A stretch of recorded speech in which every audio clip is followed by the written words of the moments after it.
Bonjour, nous sommes toujours en direct du Salon international du bâtiment qui se poursuit ici pour la troisième journée à la foire internationale de Casablanca. Et aujourd'hui, j'ai le plaisir de recevoir un photographe, Aurel Androuz Belmejou. Bonjour. Je le disais, vous êtes photographe, vous êtes né à Paris d'une mère américaine, d'un père algérien. Vous vivez et travaillez aujourd'hui à Casablanca. Pourquoi le Maroc? Ça fait 14 ans, 7 ans que vous êtes ici au Maroc? Ça fait 7 ans. Oui. Le Maroc par hasard. J'étais venu pour un anniversaire, je suis resté. Je suis venu à Tanger pour l'anniversaire d'une amie. Je vais rester 3 jours, je suis resté 15 jours, je suis rentré à Paris, j'ai démissionné et je suis venu m'installer à Tanger. Vous êtes resté combien de temps? À Tanger? Oui. 3 ans. 3 ans à Tanger. Et j'ai rencontré mon épouse qui est casablancaise et qui m'a fait venir à Casablanca. À Casa. À regret un petit peu, mais bon, l'amour. Vous travaillez quand même c'est un pays de lumière, le Maroc c'est un pays de lumière pour un photographe. Ouais. Mais Tanger particulièrement. C'est un privilégié pour les artistes. Tanger particulièrement quand même. Tanger particulièrement. Tanger, c'est vrai que c'est une âme, une approche qui me convenait mieux. Et Casablanca avec son art déco. J'aime de plus en plus Casa.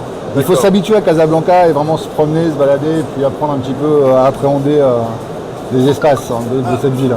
Alors Aurel Androuz Belmejou, votre travail il présente plusieurs possibilités de réflexion, notamment sur la migration. Pourquoi le déplacement, la migration? Pourquoi cette thématique? Moi je suis l'exemple typique d'un immigré issu de famille d'immigrés. J'ai un grand-père américain d'origine anglo-écossaise qui est venu en France dans les années 40, donc qui n'était pas dans son pays. J'ai un père algérien qui est venu dans les années 60, juste avant la fin de la guerre d'indépendance, qui s'est installé en France, donc qui n'était pas son pays non plus. Donc voilà, c'est des grands-parents qui étaient partis, enfin arrière-grands-parents qui étaient partis aux États-Unis dans un pays qui n'était pas le leur non plus. Donc c'est vrai que j'ai cet intérêt effectivement pour l'immigration, pour l'ancrage et aussi pour l'errance. Également pour le déplacement. Le déplacement aussi, je suis un grand adepte de la libre circulation, donc je suis un citoyen mondial. Principe universel normalement. Ouais. Je pense qu'on peut aller partout et voilà. Ce qui ne fonctionne pas malheureusement, et encore moins en ce moment chez nous en France. D'accord. Alors dites-moi, donc vous êtes photographe, au départ vous êtes également psychologue. Ouais. Alors comment allier la photographie et la psychologie? Je trouve que ça va bien ensemble parce que moi je fais toujours des photos assez expérimentales, qui ont un message, qui vont chercher quelque chose. Et dans mon travail de psychologue, je suis là effectivement à écouter mes patients et essayer de comprendre et de les aider à comprendre comment ils fonctionnent ou comment ils pourraient fonctionner mieux. La photo c'est pareil, c'est une recherche d'espace qu'on ne voit pas a priori au premier abord. Je fais jamais des photos très nettes, c'est figé un instant, un moment. Ouais, mais un moment. Un contexte aussi. Un contexte, mais toujours, en allant chercher quelque chose qu'on ne voit pas. La photo pour moi. Que chacun peut interpréter à sa manière, selon sa sensibilité. C'est tellement facile de faire une photo et de prendre un instant fixe, net, précis. Ça, on peut le faire, c'est très très simple. Les peintres peuvent le faire aussi. Donc moi, je cherche plutôt à faire des photos. Souvent, mes photos sont des doubles expositions ou triples expositions. Donc il y a 2 ou 3 photos dans la même photo. C'est jamais un endroit réel en fait. Moi je cherche toujours des endroits un peu rêvés, fantastiques. On va parler d'approche de votre travail. Certains photographes préparent il y a une mise en scène et tout. D'autres non, prennent l'instantané. Quelle est votre approche? Je ne travaille jamais la mise en scène. En revanche, j'attends beaucoup parce que j'attends la lumière. Comme tous les photographes, on travaille sur la lumière. Vous êtes bien servi pour la lumière. Ouais. Mais c'est vrai que sur certains sujets, il y a un moment où la lumière va être bonne. Et un quart de seconde après ou une minute après, elle sera plus bonne. Donc c'est beaucoup d'attente et beaucoup de préparation effectivement. Votre là au moment où on est. Donc je passe mon temps à attendre en fait. Je suis un contemplatif. Alors Aurel, vous commencez à travailler sur le support céramique justement. C'est nouveau pour vous? C'est tout nouveau. On va voir tout à l'heure vos œuvres justement sur céramique.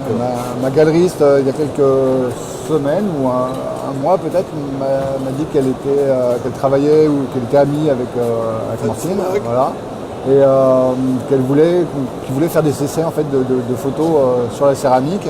Comme je suis curieux et qu'en plus ça m'intéresse, parce que mélanger les supports, c'est quelque chose que je fais moi aussi dans la photo elle-même. Donc j'ai dit oui tout de suite, j'ai envoyé les fichiers, on a choisi ensemble et j'ai découvert avant-hier en fait, ou hier, le résultat final. Alors quel regard vous portez sur ce résultat final? Vous êtes satisfait? Je ne suis pas un grand admirateur de mes photos, il y a que je les aime, que je les fais, mais alors de les voir sur ce support, je trouve ça génial. Indépendamment de votre travail. Non, j'aime pour plusieurs raisons. Déjà, il y a une raison qui est très simple, c'est que c'est qu'il n'y a pas besoin de mettre un verre par-dessus la photo, elle n'est pas fragile, c'est-à-dire qu'on peut passer une éponge dessus, je pense, et on peut marcher dessus même sur certaines. Et ça me plaît beaucoup parce que j'aime la photo, moi, sans verre, sans filtre, sans reflet. Et là, effectivement, la céramique, pour ça, c'est juste parfait.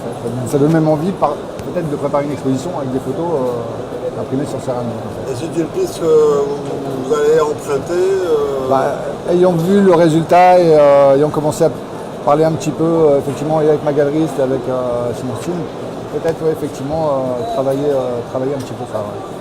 Donc là, ça permet justement de décorer son intérieur d'une autre manière. Au lieu d'accrocher des tableaux, là, on accroche la céramique. Comme vous dites, elle est là, elle est toujours là. Ouais, l'intérieur, je pourrais même prendre une douche en regardant un des tableaux de ma femme, par exemple, parce qu'elle a fait aussi la même chose. Donc c'est très rigolo, quand même. Non, c'est vraiment le fait de la non-fragilité et effectivement, pouvoir marcher sur une de mes photos, je ne l'avais jamais fait. D'accord. Et justement, cette synergie entre des artisans qui fabriquent la céramique, un photographe, un artiste, comment ça se passe? Est-ce que les deux parties s'entendent bien? Est-ce qu'il y a une discussion autour de la photo avant? Là, on ne s'est pas trop vu.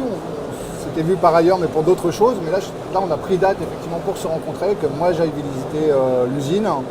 Moi, c'est quelque chose qui me passionne. J'ai une formation aussi d'ergonome, donc j'ai beaucoup travaillé dans des usines. Et aller voir les usines, aller voir ces imprimantes, parce que l'impression est juste top. Même des tirages papier que je fais parfois ne sont pas aussi perfectionnés. Au niveau de ce qu'il a fait là. Donc j'ai vraiment envie d'aller voir comment il travaille. Et c'est passionnant, effectivement. Puis après la cuisson, les reliefs qu'il peut mettre dessus, par pressage, tout ça, c'est ce que je connais pas et que j'ai envie de. Donc c'est un partenariat qui va s'inscrire dans la durée? J'espère. On verra. Merci Aurel Andras de Ben Majdoub. Je rappelle que vous êtes photographe, vous vivez et travaillez à Casablanca. Merci d'avoir été parmi nous sur FaceMac Group TV.